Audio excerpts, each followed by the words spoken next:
Tá muito escuro aqui. Deixa Pessoal, eu só resolver isso muito aqui. Bom dia, boa tarde, boa noite, né, para aqueles que vão nos assistir a posteriori. Primeiro, cumprimentar os meus companheiros aqui de bancada do Vila Fuli, o Adelmar, né, o Rafael, o Jairan, o professor Eduardo, que é o nosso timoneiro aqui desse grupo, né, o Jairan agora chegando aqui para se integrar conosco, sejam todos bem-vindos.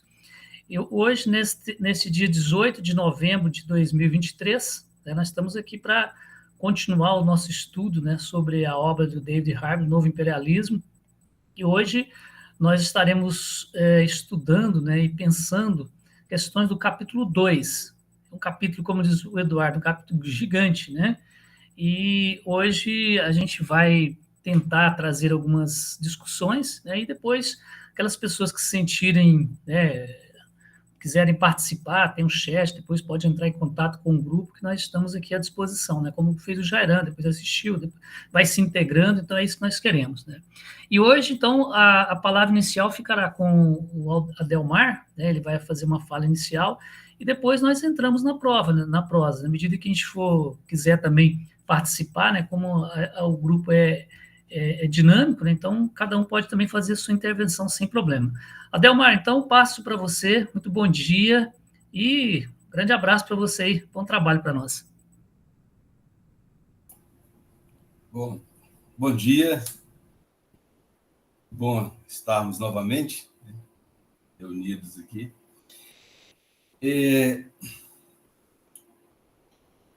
Como você já sinalizou, esse é um capítulo gigante, né? Usando as palavras do Eduardo, e o que me deixa, de certa forma, tranquilo para dizer que não sei se eu consigo avançar tanto, né? Mas, de qualquer forma, é válida aí a experiência e, obviamente, eu não estou aqui para dar aula, né? E entendi essa fala como uma fala inicial para a gente ter o pontapé da discussão, né? Começar a discussão. É interessante, antes de começar o próprio capítulo, quando o Harvey se propõe a discutir esse novo imperialismo, ele diz: o meu objetivo é examinar a atual condição do capitalismo global e o papel que o novo imperialismo poderia estar desempenhando em seu âmbito. Aqui a gente já imagina, né, já sente aí que se trata de uma discussão bastante ampla e uma discussão que requer talvez alguns cuidados, né? E cuidados, quando eu digo em relação a ser seduzido pelo o discurso do Harvey, e que, se olhar mais de perto, há discordâncias, né? E ele discorda de alguns autores que nós tendemos aí a nos orientar mais de perto, né? E também digo isso em relação a algumas confusões. É perigoso algumas confusões e, ao invés de avançar no debate, a gente se perder. Há esse risco, né?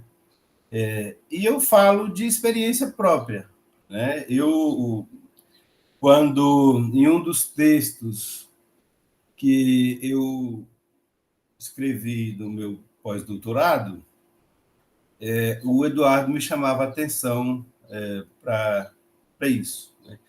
E eu só consegui ver depois de uma leitura mais cuidadosa que ele fez e que estava fazendo dos textos, mas não fosse isso, eu teria passado batido.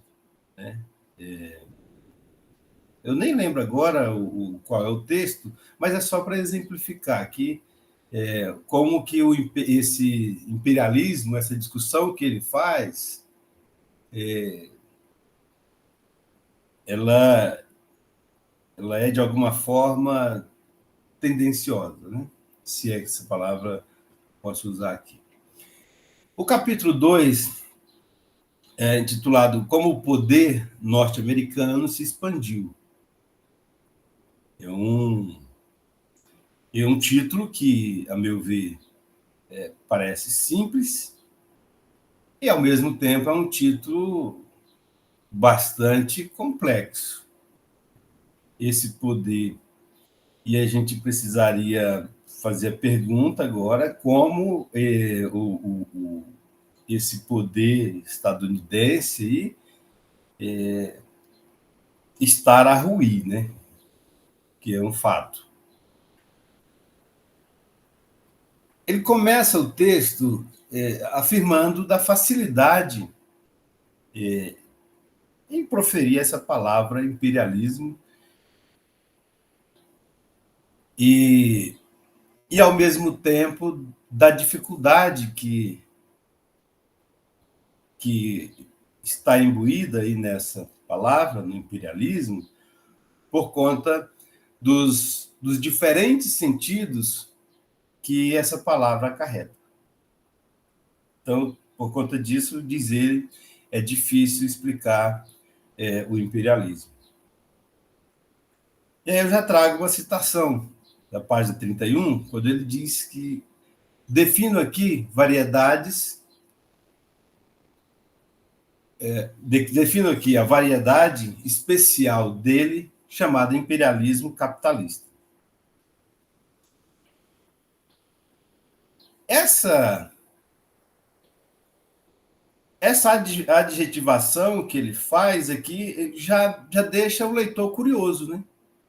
Defino aqui a variedade especial dele, chamada imperialismo capitalista, como uma fusão contraditória entre a política do Estado e do Império. O imperialismo como projeto distintivamente político da parte de atores cujo poder se baseia no domínio de um território e numa capacidade de mobilizar os recursos naturais e humanos desse território para fins políticos, econômicos e militares. E os processos moleculares de acumulação do capital no espaço e no tempo. O imperialismo como um processo político, econômico, difuso no espaço e no tempo, no qual o domínio e o uso do capital assume a primazia. Então, quando eu digo que essa adjetivação, imperialismo capitalista, já nos chama a atenção, é porque nos parece, no primeiro momento, redundante. Né? E a redundância, podemos entender a redundância como, de certa forma, pedagógica. E aqui instiga ao leitor entender o que é essa redundância. Né? Por que ele fala de imperialismo capitalista? Isso eu estou chamando a atenção porque quando a gente lê o Lênin, o Lênin vai tratar o imperialismo como a fase superior do capitalismo. E ao longo da leitura aqui, ele entende outra coisa. Né? O Havel trata de outra coisa. Isso é importante deixar claro ao leitor. Isso fundamental. E ele traz outro autor, que é o Arrighi, para discutir a lógica territorial do poder e a lógica capitalista do poder, né? Ele diz assim, a lógica territorial do poder e a lógica capitalista do poder são lógicas que diferem muito entre si. Isso aqui é uma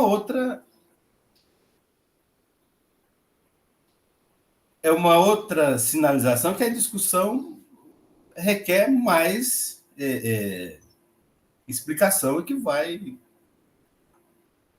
e que não é simples como parece o enunciado. Então, traz aí algumas divergências de interesses entre os agentes. Ele vai dizer que o capitalista que dispõe de capital financeiro, isso aqui ele está explicando essa diferença entre a lógica territorial do poder e a lógica capitalista do poder. Ele vai dizer por que são diferentes. Então, são diferentes porque há divergências de interesses entre os agentes. Diz ele, o capitalista que dispõe de capital financeiro, deseja aplicá-lo onde quer que se possa haver lucro. E, tipicamente, busca acumular mais capital. Já os políticos e homens de Estado, e aqui é interessante essa figura do Estado, a gente tentar entender como é que ele trabalha e qual é o papel do Estado nessa discussão do imperialismo. Os políticos e os homens de Estado buscam, tipicamente, resultados que mantenham ou aumentem o poder de seus próprios estados diante de outros estados. Aqui eu fico a pensar também, porque quando a gente vai ler Marx, o Marx diz que a classe dominante é a classe que dirige o Estado.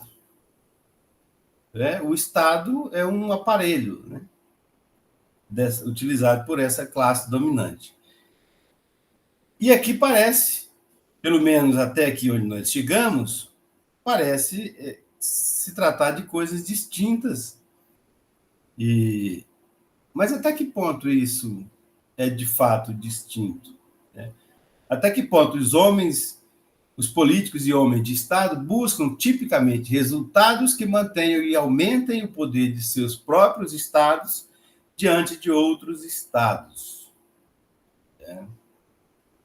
Agora aqui, parafraseando a música, né? Burguesia é burguesia em qualquer canto. O capitalista procura as vantagens individuais. Bem, dizia. O homem de Estado procura vantagens coletivas, vendo-se restringido pela situação política e militar de seu Estado. Outra. O capitalista opera no espaço e no tempo contínuos. O político opera no espaço territorializado. E, ao menos nas democracias, no âmbito de uma temporalidade ditada por um ciclo eleitoral.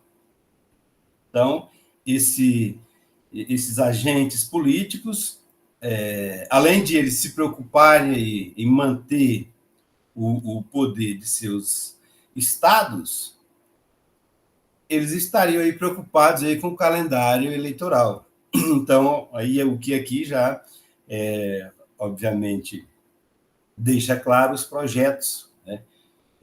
Projetos, a gente pode pensar em projetos de governo e projetos de Estado. Mas, tanto no âmbito quanto em outro, não tem como deixar de ver que é a burguesia atuando aí. seja pensando o projeto de Estado, isso seria a longo prazo, ou projetos aí mais diante de mandato de governo, mas não deixa de ser a burguesia.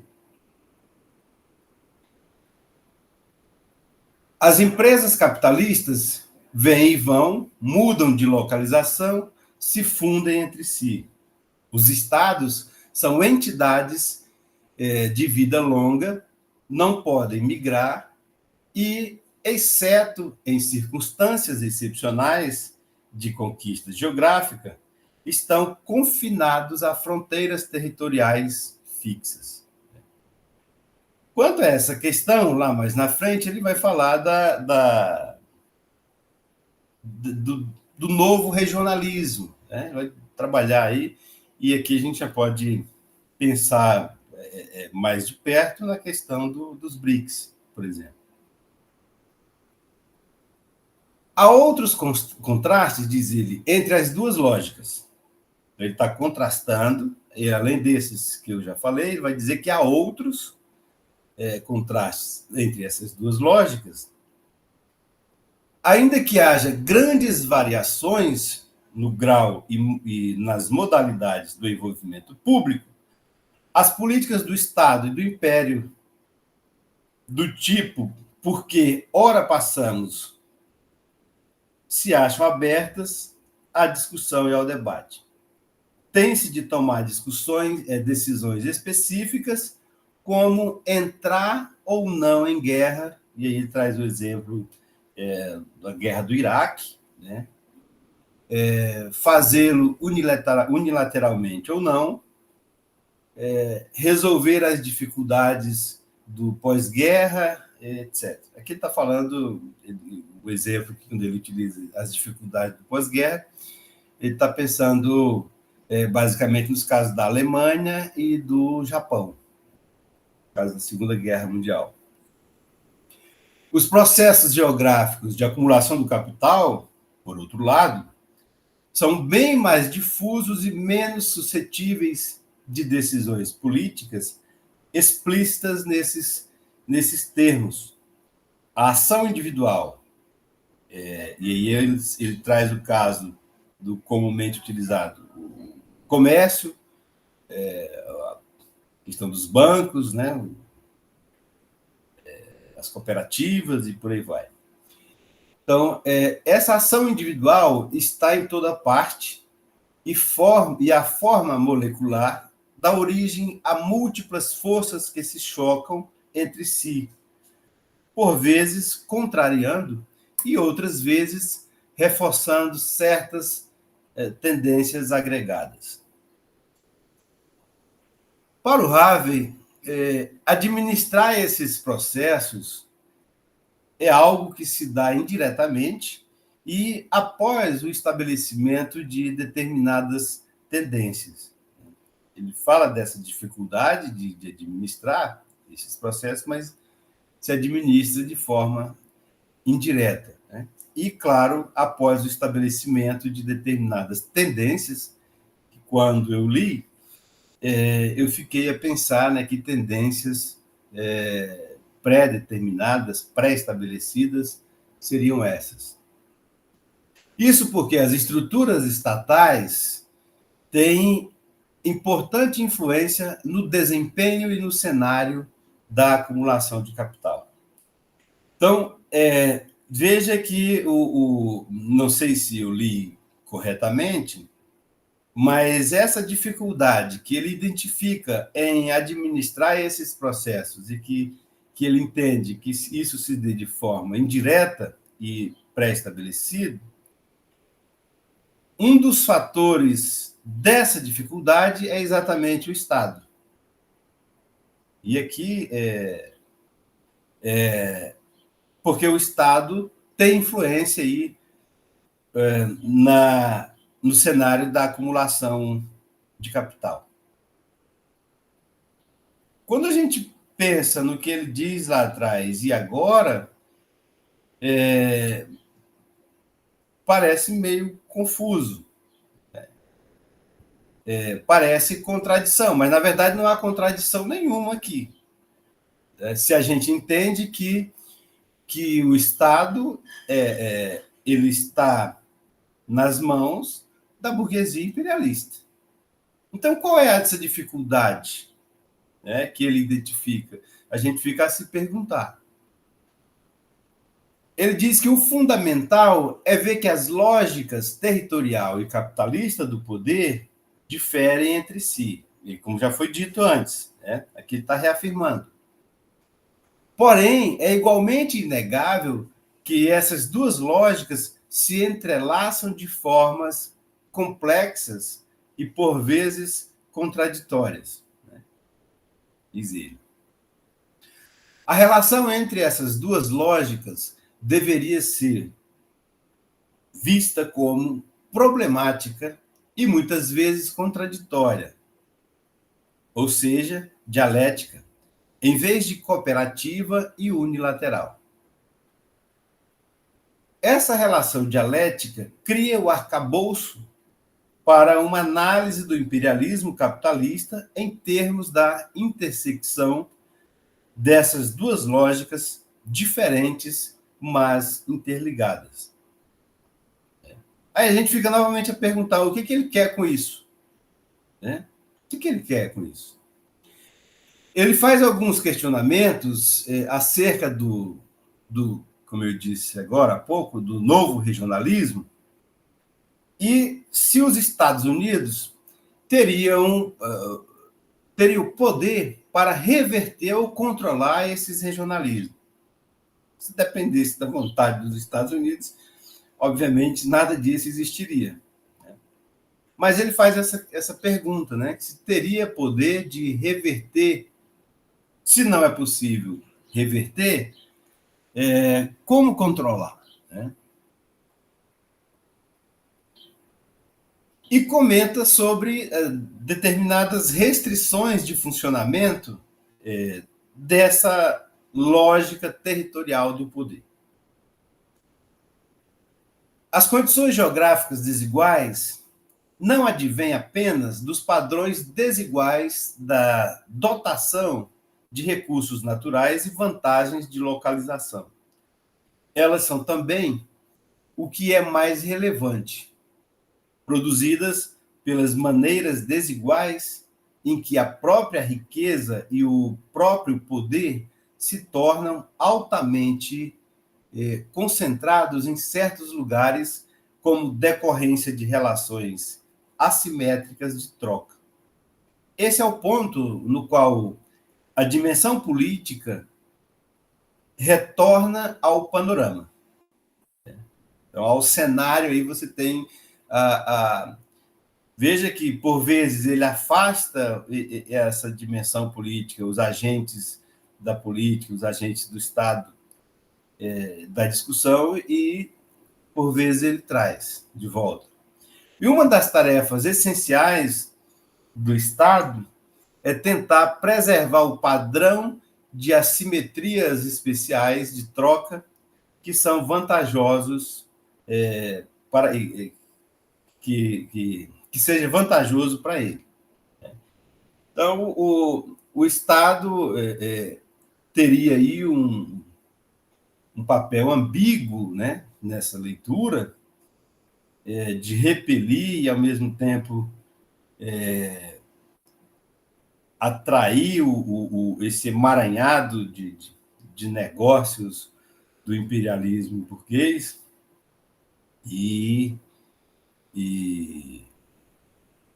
mas atrair da maneira que lhe convém. Né? E aqui gente, eu só cada vez fico mais confuso aqui e a me perguntar o que é que ele quer com isso, né? Porque aqui me parece mais confundir do que educar qualquer leitor nesse processo de entendimento do que ele chama o novo imperialismo. Estou me estendendo aqui, já vou caminhar para o final. Então, eu fiquei pensando, você tem uma equação que dá assim, ó, práticas imperialistas é igual à exploração das condições geográficas desiguais, mais o aproveitamento das condições assimétricas das relações espaciais de troca. E aí, nessa equação,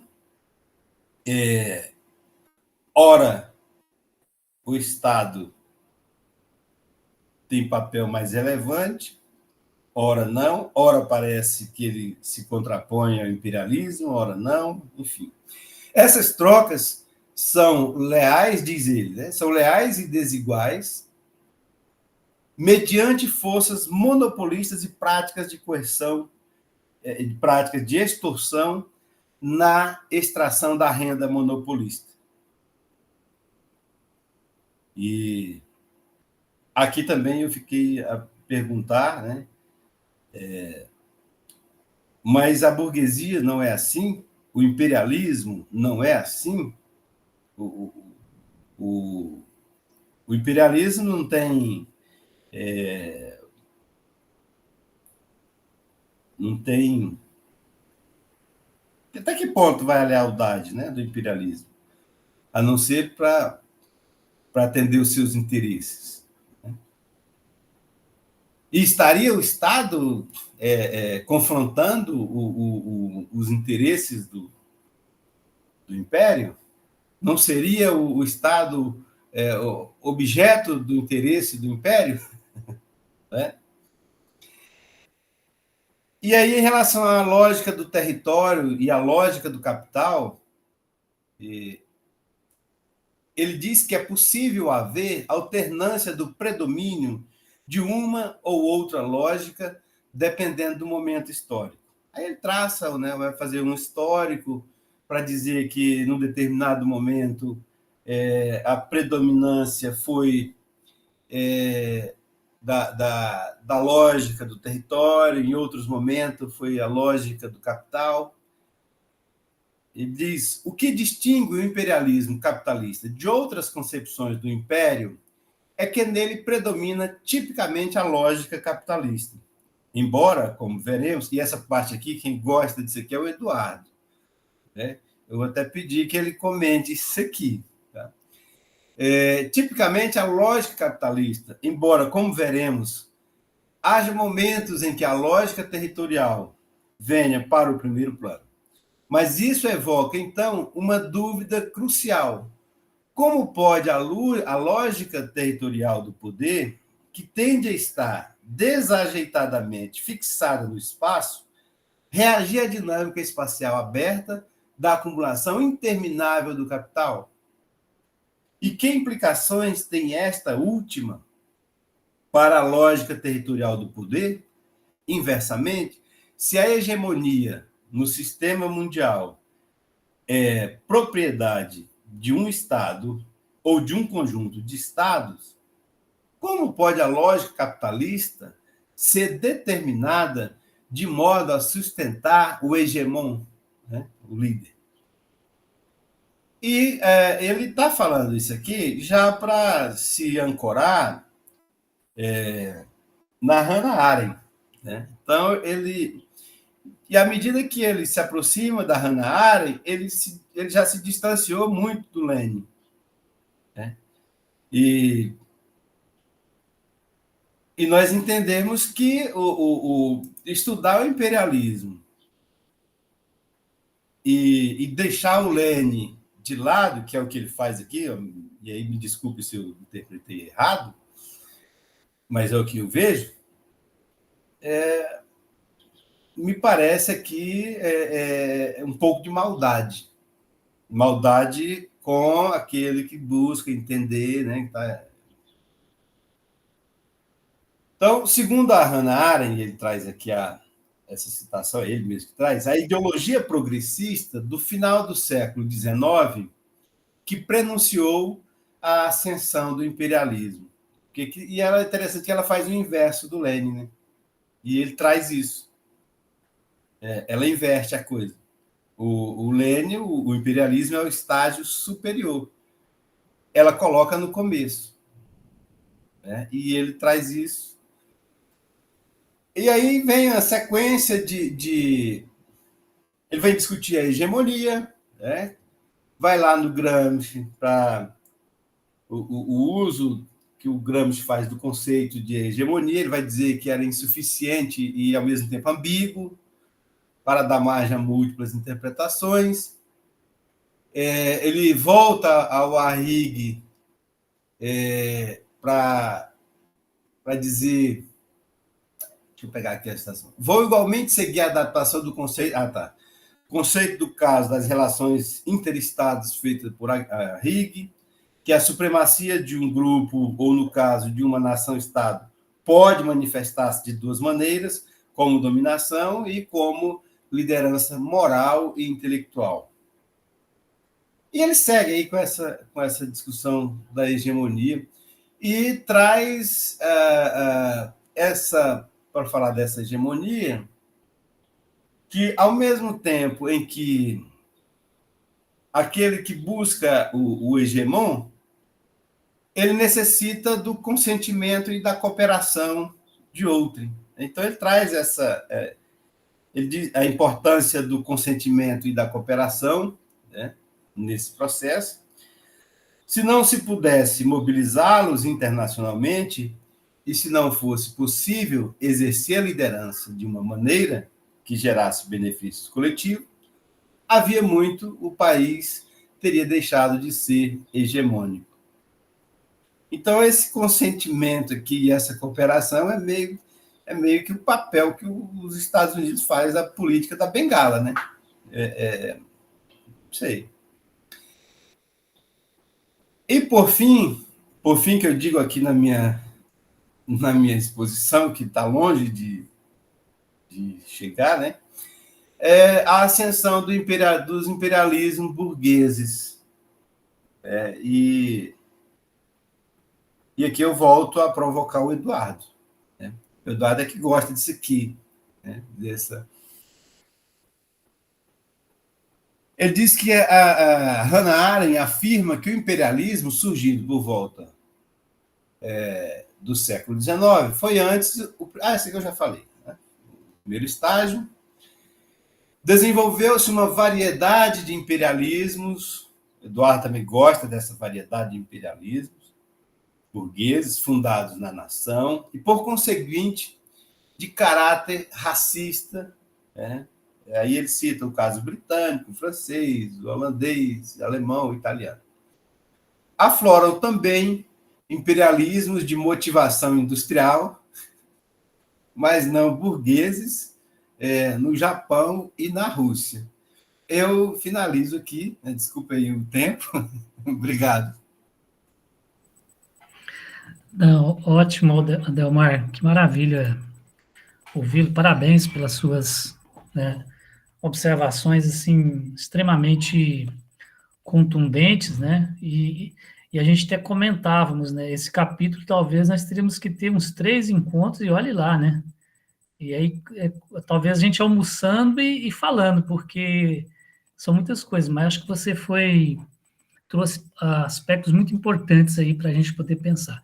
Então, gente, agora eu abro para o grupo, né? Quem quiser falar, o Rafael já levantou a mãozinha aqui, né? Depois o Eduardo. Então, vamos seguir a ordem aqui. Mas, Ademar, parabéns, viu? Sua leitura me ajudou muito, porque, de fato, eu estava falando para o Eduardo, eu esqueci de dizer isso antes, né? Estou meio groguinho aqui, porque passei mal de novo com minha coluna, tive que tomar um medicamento, parece que eu estou meio aéreo aqui, mas tá ótimo. Rafael.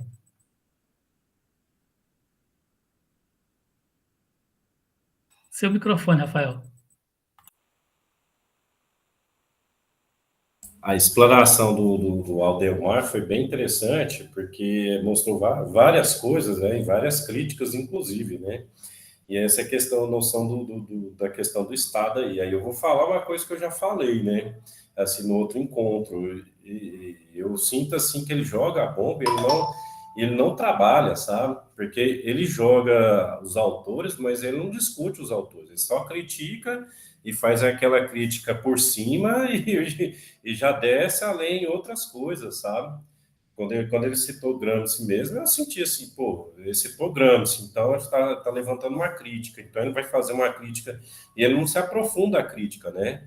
Ele só fala, ó, é insuficiente esse termo que ele utiliza aqui, e pronto, ele já vai para o assunto dele.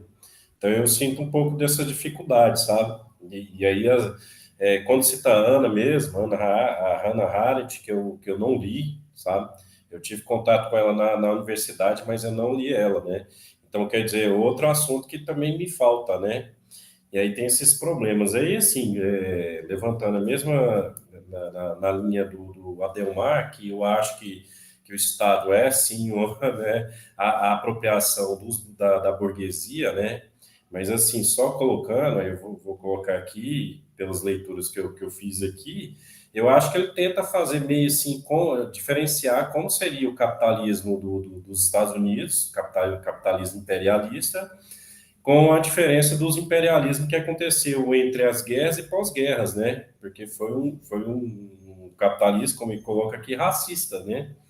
E aí, como diferenciar isso? Porque aí o Aldemar até fala aqui que há consenso, mas é que ele, na verdade, pelo que eu vi dizer aqui, é meio que um mecanismo que os Estados Unidos utiliza para dominar os países, né?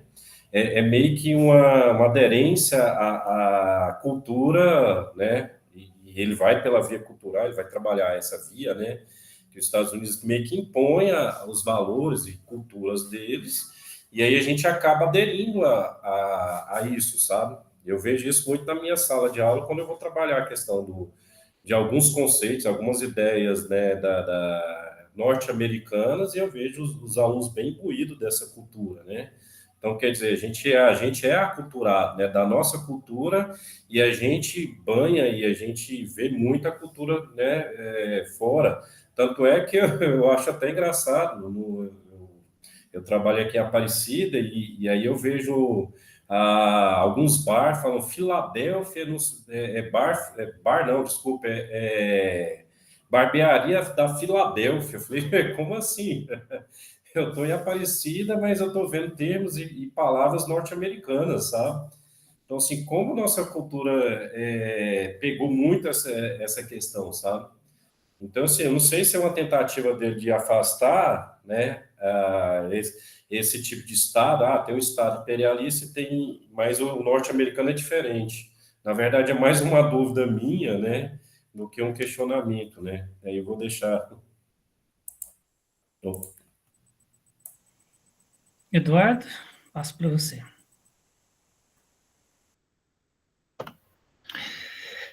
Bom dia, boa tarde, boa noite para quem está nos assistindo, ao colega professor Valtuir, professor Rafael, professor Adelmar, e hoje a gente está acolhendo aqui o Jairan Araújo. Depois eu vou pedir que na primeira fala dele ele se apresente.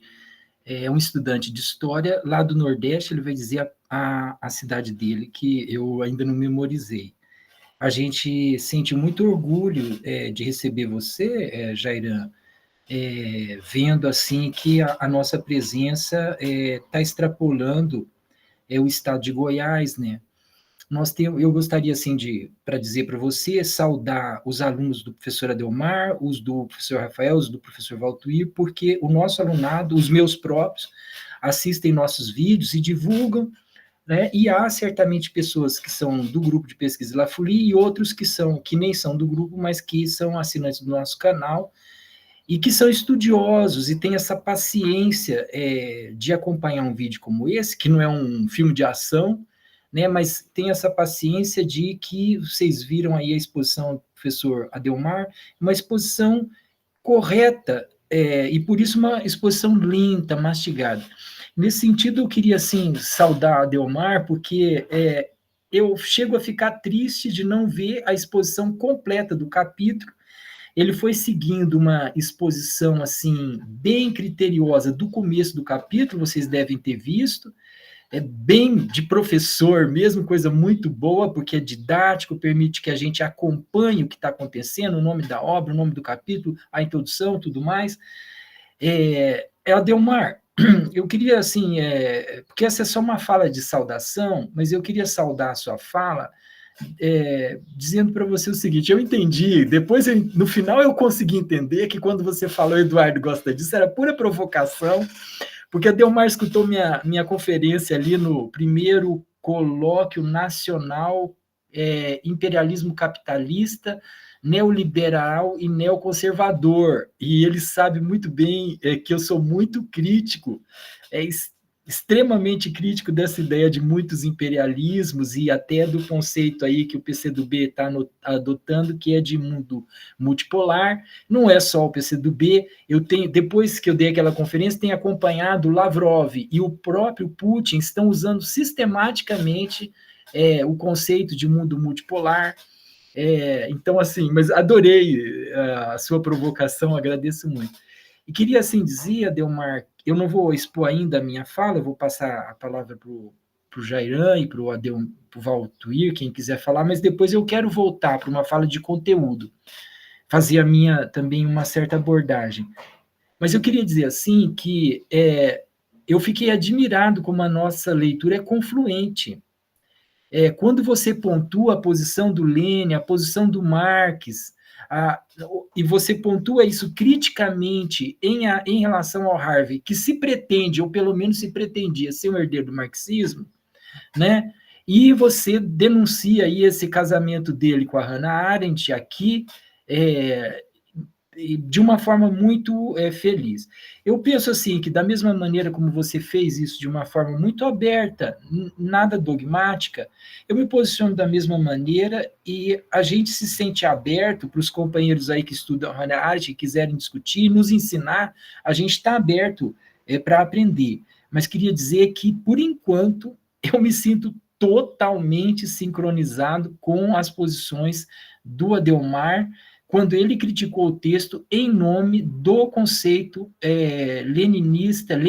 leniniano, na verdade, né, o conceito do próprio Lenin, no texto de 1917, né, Adelmar? Ou 14, 17 mesmo, né? Eu não lembro se é de 17 ou de... 16. 16, era já dentro da Primeira Guerra, né, 16. Onde o Lenin marca, assim, definitivamente a discussão com uma posição que faz escola, que é um referencial até o presente, assim, incontornável do debate. E aí, queria só concluir essa fala, que é um pouco de saudação, Adelmar, te propor, assim, que eu não gostaria que se perdesse o resto do que você preparou. Então, quero te fazer uma proposta, assim, que o grupo de análise política poderia publicar isso, e se você tiver afim, eu gostaria de fazer essa discussão com você e, quem sabe, publicar essa aula que você preparou em coautoria. Eu também tenho elementos para contribuir aí. Na minha fala eu vou expor um pouco rapidamente, assim. É isso, só para saudar, então, os companheiros, agradecer demais essa brilhante contribuição do companheiro Adelmar. Tá certo, obrigado, Eduardo. Só para lembrar, né, o pessoal que está assistindo a gente pelo TV La Folie, assine o nosso canal aí para que a gente possa, né, o canal também se chegar a mais pessoas. Então, ajuda a gente a divulgar aí, dá clique lá no sininho, né. Jairan, então, vou deixar para você fazer a sua apresentação, conta para a gente quem é você, de onde você estuda, quem é o Jairan, e seja bem-vindo aqui ao nosso grupo aqui, se integrando, né, esse grupo para pensar, o grupo de estudo, né, de política. Nesse caso, nós estamos estudando o Harvey. Bom dia, boa tarde, boa noite para quem está acompanhando aqui. Então, eu me chamo Jairan Araújo, sou aqui do estado de Alagoas, né, e aqui no Nordeste. Moro próximo da capital de Maceió, acho que o pessoal conhece melhor Maceió. E sou graduando da Universidade Estadual de Alagoas, certo? Então, curso História. Estou aí nesse rumo com o grupo La Folie, né? Tentando me nortear para as áreas que eu gosto, principalmente com o Eduardo me orientando. Então, já entrando um pouco nesse texto, que o Aldemar explicou de um modo bastante perspicaz e de fácil compreensão, sobre algumas faltas que eu achei que o autor não discute, certo? Principalmente na questão do nacionalismo. Não que ele não cite, mas eu acho que isso era necessário para discutir o Estado, certo? Porque, por exemplo, a gente tem Hobsbawm, na Era das Revoluções, ele consegue discutir isso melhor Certo, que a gente está falando de revoluções, e aqui é de Estado, mas Hobsbawm ele tenta deixar uma perspectiva mais dinâmica entre esses dois âmbitos, né? Entre o Estado e a nação, a importância do Estado e da nação, ou até o domínio do Estado com a nação, né? Que surge ali o nascimento do Estado-nação. E principalmente agora, nesse contexto que a gente vai entrar na ascensão do imperialismo burguês, que ele já cita aqui sobre a incorporação parcial da burguesia no aparelho do Estado, né? Ele vai se realizar desde a maneira desigual que surge no território europeu, que é o que Hobsbawm também traz. Então, eu achei um pouco que faltou disso do autor, né? Dele tentar colocar o nacionalismo como um ponto-chave para isso, a não ser que ele vá fazer isso nos próximos capítulos, que a gente só vai ler. No momento foi discutido até agora 1, 2, capítulo 1 e 2, mas acho que dá para a gente tentar achar um pouco dessa dinâmica aqui nesse texto, apesar de ser um pouco superficial. O autor vai citar assim, um pouco da democracia, né? Um pouco de como essas influências elas vão estar se atrelando com o Estado em si, mas principalmente com o interesse capital dos Estados Unidos, né? Em ascender ali o seu domínio global. Mas, no mais, é isso. Acho que é uma discussão para a gente fazer depois em si. E é isso. Muito bem, Jaira. Seja bem-vindo. Obrigado pelas suas palavras, né? Eduardo, eu devolvo para você. Acho que você quer fazer agora um comentário, né, de conteúdo. Você preparou algumas questões. Fica à vontade. Obrigado, Walter. Você não quer fazer primeiro as suas considerações? Vai fazer Na depois? verdade, nós íamos conversar. Eu ia preparar os meus links, mas hoje realmente eu fiquei assim, estou ficando só com a leitura, não consegui fazer aquele rascunho meu que realmente não deu, né? Foi meio complicada a semana para mim, foi meio tumultuado, ainda passei mal, mas vou tentar falar mais no finalzinho depois. Beleza, então. Então, eu vou, acho que, trabalhar em torno de questões que o Adelmar já fez a exposição inicial, do começo do capítulo. Então, assim, essa questão do conceito de imperialismo que o Harvey trabalha, tentando costurar o que ele chama de duas lógicas, né? A lógica territorial de poder e a lógica capitalista do poder. Como o Adelmar já mostrou aí, isso aí é uma tentativa de compor com a posição da Hannah Arendt, e ele é muito explícito na página 24, quando ele diz o que é que ele quer com isso. Eu vou ler, são apenas 3 linhas. Ele diz o seguinte: a dificuldade que afeta análises concretas de situações reais é manter os dois lados desta dialética em movimento simultâneo, sem cair no modo de argumentação puramente político ou predominantemente econômico. Nós estamos de acordo, não me parece que o texto do Lenin sobre o imperialismo ele caia num unilateralismo em relação a um economicismo, a meu ver, mas eu tenho a impressão que o texto do Lenin ele privilegia o econômico sobre o político.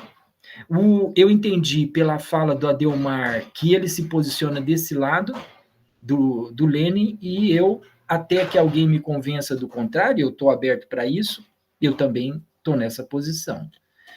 Eu acho que o texto do Harvey nos ensina muito, e nós estamos estudando porque ele é aproveitável e é interessante para essa discussão, mas isso não nos leva a fazer uma leitura acrítica e uma leitura em que a gente não se posicione, e, a meu ver, concordando com a Adelmar,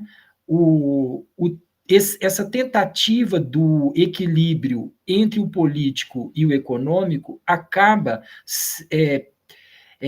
procurando dar um valor maior ao político, uma autonomia do político que realmente resvala em erros inaceitáveis. Quando ele fala do político, ele dá a impressão de um homem de Estado que raciocina em termos do político, nesse idealismo do homem de Estado, ou mesmo simplesmente de uma lógica e de critérios especificamente do político, não é? Que não existe nessa autonomia frente ao econômico. O político, ele está todo dependente das relações econômicas. Eu me posiciono com o Adelmar em relação a isso, mas a gente vai acompanhar um pouquinho aqui a questão. Outra tensão conceitual que também o Harvey estabelece é justamente nessa tentativa de coordenar ou de equilibrar o político e econômico ao modo dele. Já foi falado aqui, Rafael também evocou, ele vai usar o conceito do Gramsci de hegemonia no texto todo. Então, embora inicialmente pareça que a gente está tratando de coisas um pouco desconexas, eu espero que, ao expor o problema, a gente consiga mostrar a maneira, ou sugerir a maneira como o Harvey costura essas coisas, com contradições, ou que a gente vai tentar fazer ver aqui, mas me permitam, então, mudar para esse assunto, sair da lógica econômica e política para falar do que ele diz sobre hegemonia, e vamos ver se depois a gente fecha isso. Ele evoca o conceito do Gramsci e resume a maneira dele. Eu não vou entrar aqui no debate de uma fidelidade exegética ou não da parte dele. Ele diz que o Gramsci usa o conceito de maneira diversa, polissêmica e um tanto quanto contraditória, não explica bem, como o Rafael já falou, e não vou me interessar por isso, me interessa o que ele constrói um conceito, explicita um conceito de hegemonia e de hegemon com base nas leituras do Gramsci. Eu vou ler aqui, que é bem curtinho, o conceito com o qual, que é uma ferramenta, já antecipo, que, a meu ver, mais atrapalha do que ajuda a análise. Ele diz que o termo hegemonia se refere, por vezes, somente ao poder político exercido mediante a liderança e o consentimento dos governados em oposição ao poder político exercido na forma de domínio e coerção. Em outras ocasiões, parece o Gramsci referir-se, né, o Harvey descrevendo a posição do Gramsci, ele diz, em outras ocasiões, parece que o Gramsci refere-se à combinação específica de coerção e consentimento inerentes ao exercício do poder político.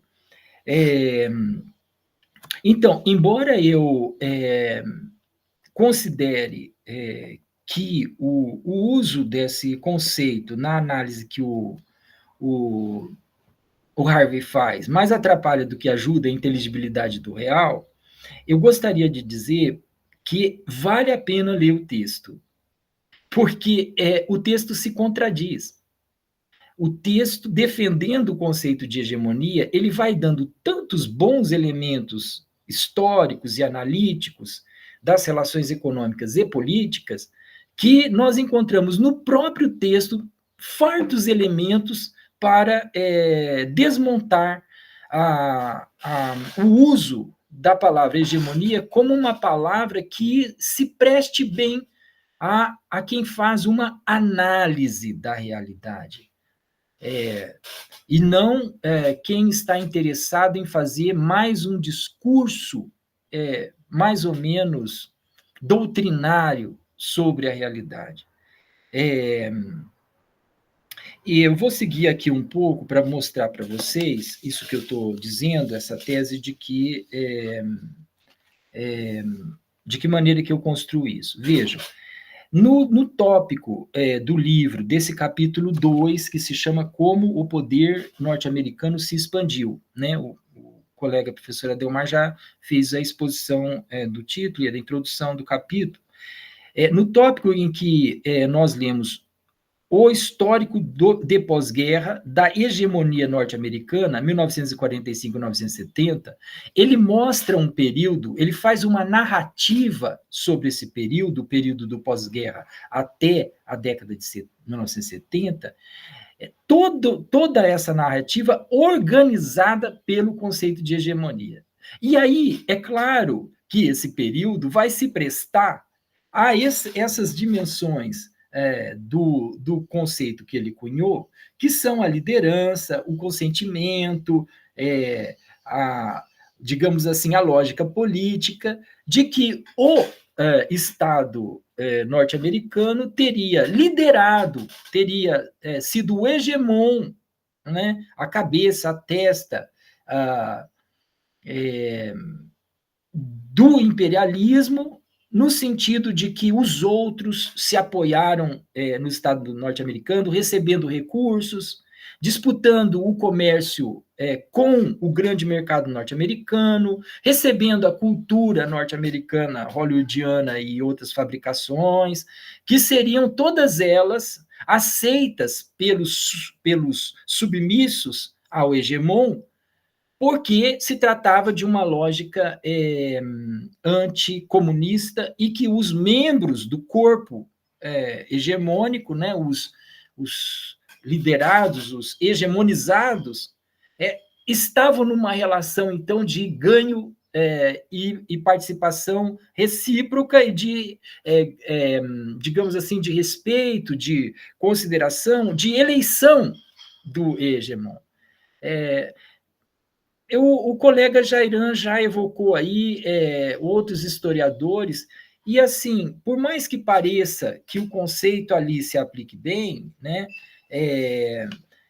o autor esqueceu de dizer para nós que essa situação do tal hegemon é, na verdade, uma situação de imposição dos resultados da Primeira e da Segunda Guerra Mundial, e que, portanto, a coerção é que está na base de toda essa liderança.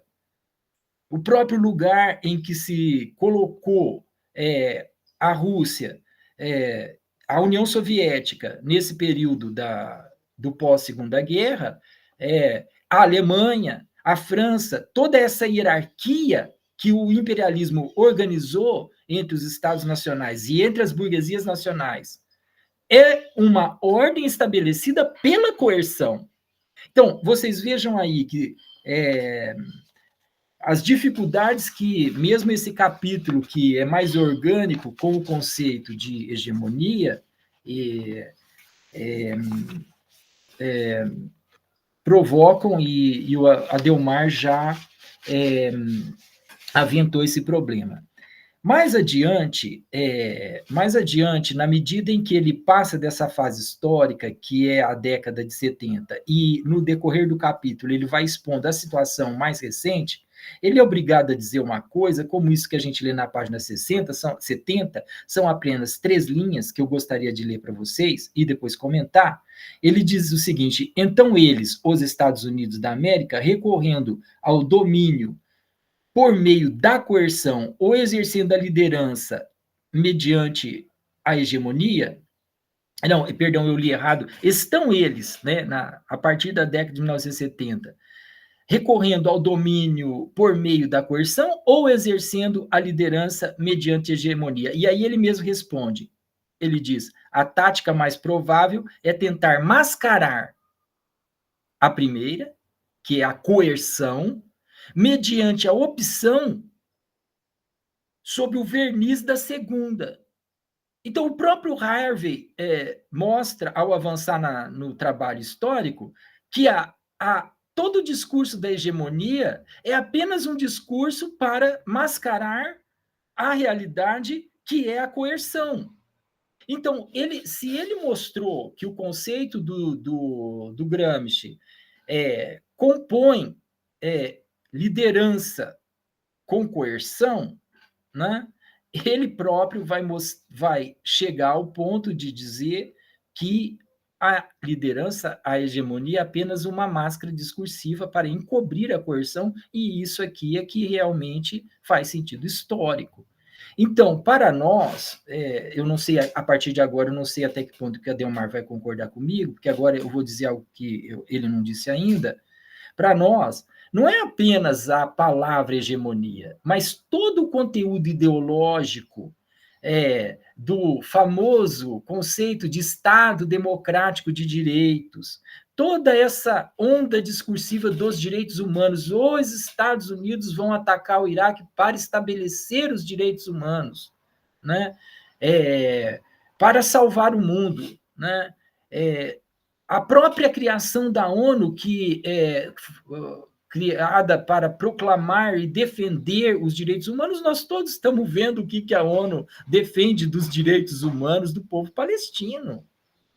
Né? Então, a tal da hegemonia aí é apenas uma máscara. Agora, eu tenho a impressão, Adelmar, eu não sou capaz de fazer a provocação como você, assim, com esse estilo, mas para mim, daí, se você quiser depois retornar, para mim, o conceito de hegemonia não se presta para o trabalho analítico. Para mim, ele se presta ao encobrimento do real. Ele se presta à ideologia do encobrimento. Eu não vou trabalhar, por enquanto, com esse conceito, a não ser que alguém me convença disso. E aí, voltando ao problema da lógica, das duas lógicas, a tal da lógica territorial e da lógica capitalista financista, na página 72, ele diz o seguinte, vou ler uma linha só. Ele diz, a lógica capitalista financeira do poder vai fazer em pedacinhos a lógica territorial.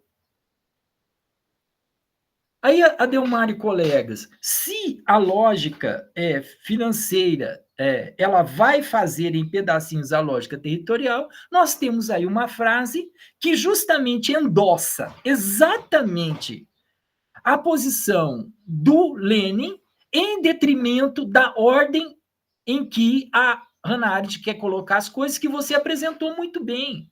Então, para mim, esse é o interesse de que a gente faça, que eu acho que é interessante que a gente esteja aqui juntos, fazendo essa leitura do livro, criticando o livro, mas defendendo que ele vale a pena ser lido, porque ele contém as contradições que nos permitem nos libertar dele. E quem sabe, se alguém nos convencer de algo melhor nessa discussão que nós estamos trazendo, nós vamos estudar, nós vamos ler, é para isso que o nosso grupo de estudo está aqui.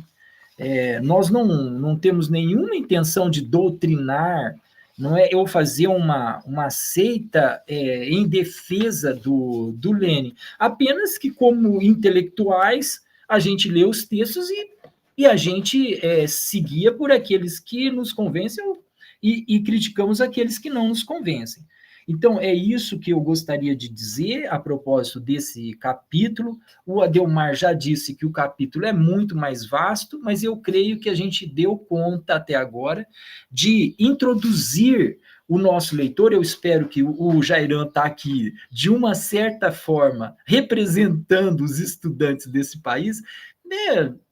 Nós também somos estudantes, Jairan, tanto quanto você, vamos ser sempre apenas estudantes, mas, de qualquer forma, você está aqui falando em nome dos jovens que estão começando essas leituras, e eu espero que a gente tenha contribuído com alguma coisa. Muito bem, Eduardo. Obrigado pela sua palavra. Acho que é importante isso que você ressalta, né? A questão do...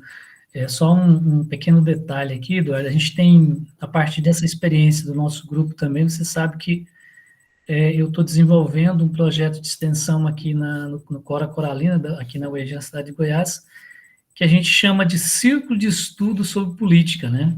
Na verdade, a gente tem um grupo de alunos, juntamente comigo, o professor Lucas, e alunos que transitam no curso de letras, de história, né? Temos pessoal da geografia, temos da geografia também, então bacana, assim, tá bem eclético, né? Tem um colega de um curso de ciências sociais da UFG também que está participando, mas só para demonstrar ao Jairan também a importância dele estar aqui, né, de a gente poder fazer esse link, né, com esses jovens que, como eu tenho dito sempre, né, eu penso que hoje estar numa universidade, acima de tudo, é um espaço da nossa resiliência, né, porque, de fato, se a gente pegar pelo nosso Goiás verde plano aqui, eu que sou membro da Universidade Estadual de Goiás, se fosse depender do nosso governador, a UEG já era fim, né? Mas acho que nós estamos resistindo. Eu acho que esses espaços aqui,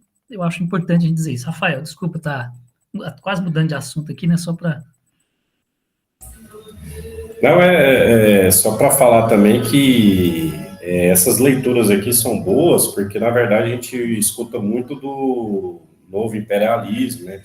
Esse termo mesmo que ele usa, né? E a gente escuta igual live, em jornais, né? E é importante a gente tá relendo, vendo, né? Ver o que os caras estão dizendo, qual, os termos, né? Isso é bem interessante aqui, como essa nossa sociedade vai trabalhando esses conceitos, né? Que o Eduardo deu uma explanada boa aqui, né? A Delmar, né?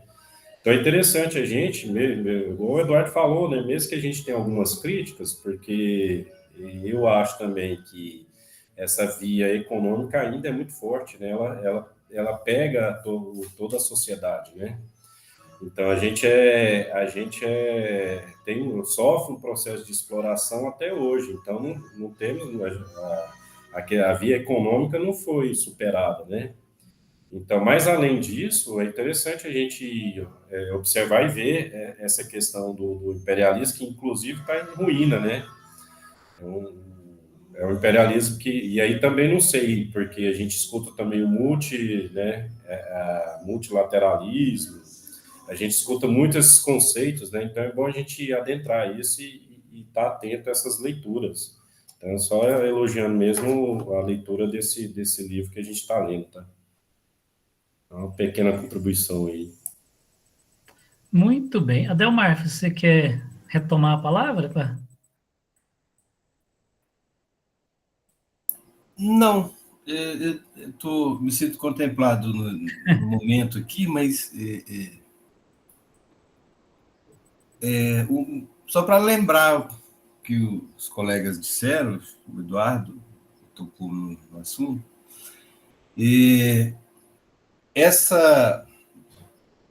a importância do texto, né, em si, e aos fatos, né? Aos fatos. A Primeira Guerra, a Segunda Guerra, né? E para lembrar o que o Jairan, né? O Jairan traz o Hobsbawm, e o Hobsbawm entende a Primeira Guerra como uma guerra imperialista. Né? E essa guerra imperialista, ela não resolveu, a primeira, não resolveu os problemas deixados pelo imperialismo. Ela não conseguiu resolver.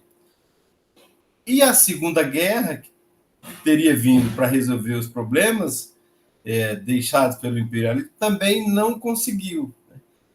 Então é só isso, né? Essa questão dos fatos. E aí vem a sequência, né? Após o fim da guerra, a criação da ONU, né? E eu penso que a discussão aqui nossa vai ficar um pouco mais interessante à medida que a gente se aproximar da discussão da Guerra Fria, né? Aprofundar na Guerra Fria, porque me parece que o Harvey tem esse interesse, né, nessa discussão da Guerra Fria. E são fatos que, obviamente, os fatos não mudam, né? E é por isso que é importante a compreensão, o conhecimento e uma certa familiaridade com esses fatos para entender a interpretação que ele faz, né, é mais isso, né? E penso que o meu fôlego aqui já é isso. Tá certo. Eduardo levantou a mãozinha aqui, Eduardo.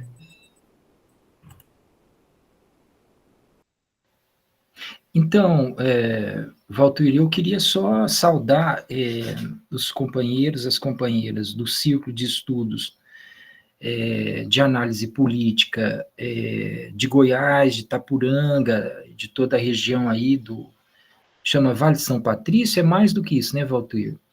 Mais do que do Vale, porque Goiás já está além.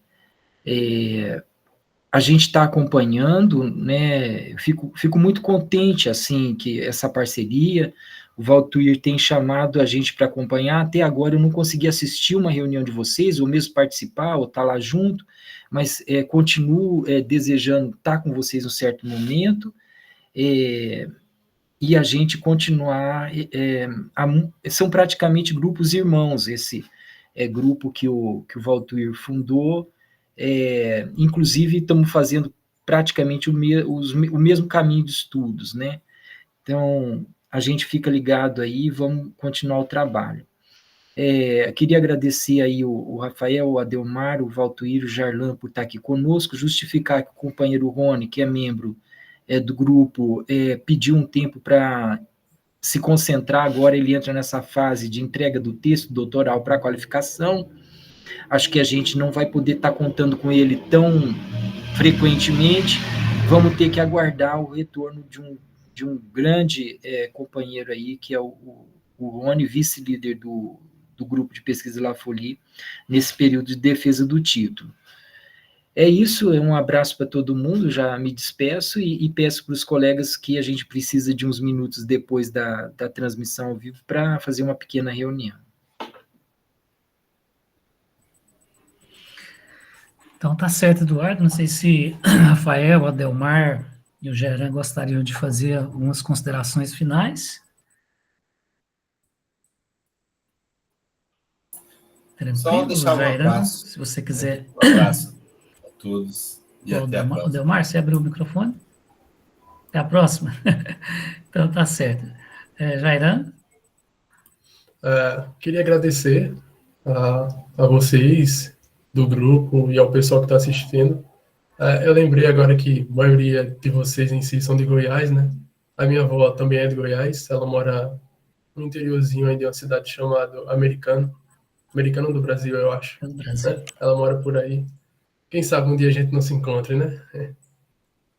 Americano do Brasil não está muito longe aqui, né? onde eu estou aqui.